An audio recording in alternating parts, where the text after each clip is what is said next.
Shalom, jumpa kembali dengan saya Dr. Rianto Sinaga di program Supranatural Doctor. Program ini akan membawa Anda ke tempat di mana Tuhan menginginkan Anda di sana, yaitu tempat di mana dengan kuasa dan keajaiban yang penuh. Sebab hidup kita naturally supranatural. Ini adalah episode yang spesial untuk perayaan Passover atau Paskah. Untuk itu, saya ucapkan kepada Anda, Chak Pesak Samya. Selamat Paskah bagi Anda semua yang menonton program ini. Bicara mengenai Passover atau Paskah, maka kita tidak lepas bicara tentang darah, karena darah adalah peranan utama di hari raya Paskah ini. Bagi orang percaya, Paskah adalah kematian Kristus untuk menebus umatnya dan kebangkitan Kristus yang membawa kemenangan. Kali ini kita bersama akan membahas misteri tentang kuasa darah Yesus. Pada Ibrani 9 ayat 22, hampir segala sesuatu disucikan dengan darah. Dan tanpa ada penumpahan darah, maka tidak ada pengampunan dosa. Kenapa pengampunan dosa harus dibayar dengan darah? Upah dosa adalah maut. Maut ditebus atau ditukar dengan nyawa. Dan pada imamat kita tahu bahwa nyawa ada di dalam darah. Untuk menebus dari maut, maka darah yang mengandung nyawa ini yang harus tertumpah. Sehingga Kristus harus menumpahkan darahnya supaya semua orang percaya padanya tidak binasa, melainkan memperoleh hidup yang kekal. Banyak orang bertanya, kenapa darah Yesus? Kenapa kematiannya yang menebus seluruh umat manusia? Yang pertama, karena satu orang Adam yang jatuh di dalam dosa karena ketidaktaatannya, maka semua orang menjadi berdosa. Sama seperti Adam yang pertama, Adam yang kedua yaitu Yesus Kristus yang telah taat, bahkan taat sampai mati. Dan ketaatan dan kematiannya juga menyelamatkan orang dari dosa. Yang kedua, Yesus adalah Tuhan yang berinkarnasi menjadi manusia karena cintanya. Jadi, darah Yesus berbeda dengan darah binatang. Darah binatang tidak ada kekalan. Yesus bukanlah manusia. Dia adalah Allah yang menjadi manusia. Sehingga tiap tetesan darahnya terdapat kekekalan. Darahnya yang menebus dosa kita masa lalu, masa kini, dan masa sekarang. Bicara tentang kuasa darah, pada Passover pertama, yaitu terjadi pada zaman Musa, di mana Tuhan menyuruh Musa untuk membebaskan bangsa Israel dari bangsa Mesir, dan bangsa Mesir ditimpa 10 tulah. Karena Tuhan mengeraskan hati daripada Firaun. Jika Tuhan mau, cukup 1 tulah, maka bangsa Israel sudah bebas. Tetapi Tuhan mengeraskan hati Firaun sehingga ia makin jahat, dan kemudian Tuhan dapat menurunkan ke 10 tulah ini. Kenapa Tuhan harus melepaskan ke 10 tulah ini? Karena di dalam 10 tulah ini Israel akan dapat melihat kuasa dari darah itu. Di tulah ke-10 Tuhan mengutus maut dan kematian ke semua anak sulung. Tetapi yang di pintunya ada torehan daripada darah, maka maut hanya lewat dan tidak bisa mendekat. Pada hari ini bangsa Israel menyembelih domba, anak domba, dan kemudian darahnya dioleskan ke ambang pintu. Dan karena ada darah yang tertoreh di ambang pintu, maka maut hanya lewat dan dia tidak dapat mendekat.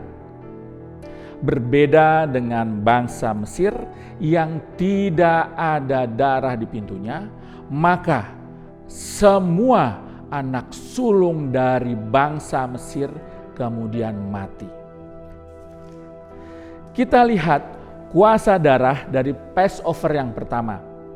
Ketika kejahatan bertambah dan wabah makin merebak, maka Tuhan menunjukkan kuasa dari darah Yesus. Keadaan itu sama seperti keadaan sekarang. Saat ini kita merayakan Paskah dan saat ini wabah corona begitu merebak dan kita hidup dalam zaman yang penuh kejahatan. Maka kita juga akan mengalami kuasa dari darah yang tertumpah.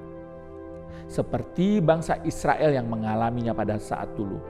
Namun, jika bangsa Israel mengalami dengan tertumpahnya darah anak domba, kita menikmati darah Tuhan Yesus, yaitu anak domba Allah sendiri yang darahnya tertumpah di Kalvari. Jadi saudara-saudara, apa saja kuasa dari darah anak domba Allah yang kita nikmati di Passover ini? Yang pertama, darah Yesus memberikan kuasa penebusan. Upah dosa adalah maut. Semua orang berdosa harus binasa dan terpanggang di neraka. Begitu besar kasih Tuhan kepada kita sehingga Tuhan mengorbankan anaknya Tuhan Yesus. Dan penumpahan darah Tuhan Yesus ini yang membuat kita bebas dari jerat maut, kita bebas dari neraka, dan kita layak menerima surga. Pada Petrus dikatakan kita ditebus bukan dengan emas, perak, atau barang fana, tetapi dari darah yang mahal. Kuasa darah Yesus yang pertama itu adalah penebusan dosa, sehingga kita dibebaskan dari maut. Yang kedua, saudara-saudara, darah Yesus memberikan kuasa perlindungan. Perjanjian lama adalah bayang-bayang dari perjanjian baru. Kisah tentang Passover yang pertama, di mana darah anak domba memberi proteksi kepada semua bangsa Israel, itu digenapi saat Tuhan Yesus menumpahkan darahnya. Sebab oleh darah Tuhan Yesus yang dibubuhkan di dalam hidup kita, maka semua yang jahat, bencana, apapun serangan iblis tidak dapat mendekat kepada kita, hanya bisa melewati kita. Sebab darah Yesus itu sendiri yang melindungi kita secara sempurna. Dan kita punya jaminan di dalam darah Yesus. Oleh kuasa darah Yesus, kita terproteksi total dan sempurna. Yang ketiga, saudara-saudara, darah Yesus memateraikan perjanjian baru.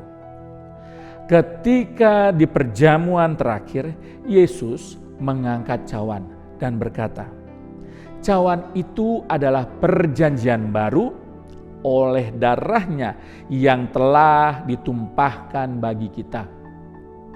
Darah Yesus adalah materai. Kita sudah hidup tidak lagi di bawah kutuk Taurat, kita hidup dalam perjanjian kasih karunia. Karena darah Yesus, kita tidak lagi disibukkan dengan ritual-ritual agamawi. Bahkan kita beroleh jalan masuk ke tahta kasih karunia. Perjanjian baru berbicara Yesus telah menggenapi hukum Taurat, sehingga kita tidak lagi hidup di bawah hukum Taurat, tetapi kita hidup di bawah hukum kasih karunia. Apapun yang kita lakukan karena cinta kita kepada Tuhan. Yang keempat, saudara-saudara, darah Yesus memberikan kuasa kesembuhan. Pada 1 Petrus 2 ayat 24, Ia sendiri telah memikul dosa kita di dalam tubuhnya di kayu salib, supaya kita yang telah mati terhadap dosa hidup untuk kebenaran. Oleh bilur-bilurnya kamu telah sembuh. Firman Tuhan ditulis ribuan tahun yang lalu, tetapi kata-kata dan kuasanya tidak berubah sampai saat ini.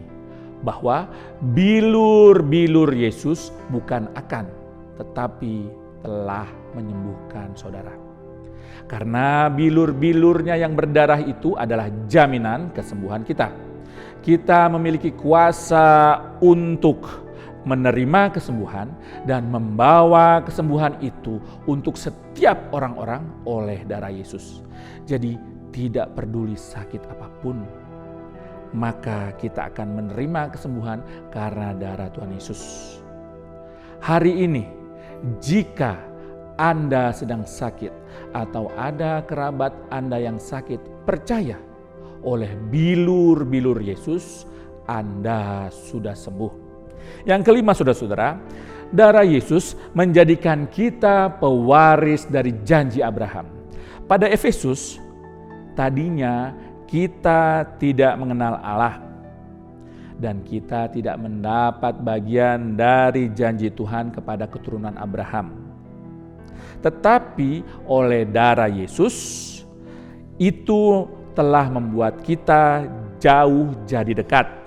Dan karena kuasa darahnya, kita mendapatkan hak untuk menjadi keturunan Abraham dan menikmati semua janji kepada Abraham dan keturunannya. Firman Tuhan mencatat kepada Abraham dan keturunannya diberikan janji bahwa mereka akan menguasai dunia untuk kemuliaan nama Tuhan. Darah Yesus membuat Anda dan saya bebas dari kemiskinan dan menikmati hidup yang berkelimpahan. Sebab Yesus rela menjadi miskin supaya kita menjadi kaya. Yang selanjutnya, yang keenam, darah Yesus memberikan kuasa keserupaan. Dalam darah ada DNA, dan DNA ini yang menjadi dasar dari sebuah keserupaan. Sehingga darah Yesus yang mengalir seluruh hidup kita, sehingga kita memiliki kuasa untuk menjadi serupa seperti gambarannya. Darah Yesus memberikan kekuatan untuk hidup kudus, untuk kita hidup kudus dan tidak bercacat celah. Dan itu bukan karena kekuatan kita, tetapi karena darah Yesus itu sendiri. Kita bersyukur darahnya yang menyempurnakan kita untuk sesuai menjadi gambaran anaknya. Yang ketujuh, saudara-saudara, darah Yesus menghancurkan semua perbuatan iblis. Pada Wahyu dikatakan, oleh darah anak domba dan perkataan kesaksian kita, iblis dikalahkan dan kuasanya dihancurkan. Ini kunci kemenangan kita, yaitu darah Yesus. Oleh darah Yesus kita punya akses kepada kemenangan tanpa batas, dan oleh darah Yesus kita diberi kuasa untuk mengalahkan setiap serangan si jahat. Karena 2000 tahun yang lalu di atas Kalvari, Yesus telah melucuti kerajaan kegelapan dan membuat mereka menjadi tontonan umum. Karena kita adalah orang-orang yang lebih dari pemenang. karena kuasa darah Yesus yang berkuasa atas hidup kita. Haleluya saudara-saudara. Betapa sempurnanya kuasa darah Yesus di dalam kehidupan kita. Sehingga mulai hari ini bersama kita lepaskan kuasa darah Yesus untuk menghentikan setiap wabah dan virus corona. Mari saudara-saudara, kita bersama perkatakan dengan iman. Di dalam nama Tuhan Yesus, kami perkatakan bahwa darah Yesus mengalir di dalam kami dan kuasanya nyata atas kami. Sehingga hari ini kami melepaskan darah Yesus atas bangsa Indonesia dan bangsa-bangsa. Dan kami percaya dengan kuasa darah Yesus setiap roh maut dan kuasanya dan serangannya melalui wabah corona harus berhenti. Sebab di dalam bilur-bilur Yesus ada kesembuhan. Dan biarlah darah Yesus yang membawa kesembuhan itu mengalir atas bangsa Indonesia dan bangsa-bangsa. Dan akan menghapus wabah juga virus corona di dalam nama Tuhan Yesus. Amin. Puji Tuhan saudara-saudara. Percaya bahwa kuasa darah Yesus jauh lebih besar daripada virus corona. Sebelum menutup episode ini, jangan lupa like dan share video ini sehingga banyak orang akan mengetahui tentang pesan dan misteri-misteri mengenai kuasa daripada darah Yesus. Dan juga subscribe channel YouTube Revival Fire City. Serta nyalakan tembok lonceng supaya Anda selalu mendapatkan pewahyuan surga yang baru. Akhir kata saudara-saudara, saya Dr. Rianto Sinaga menyatakan bahwa keajaiban adalah sebuah kepastian.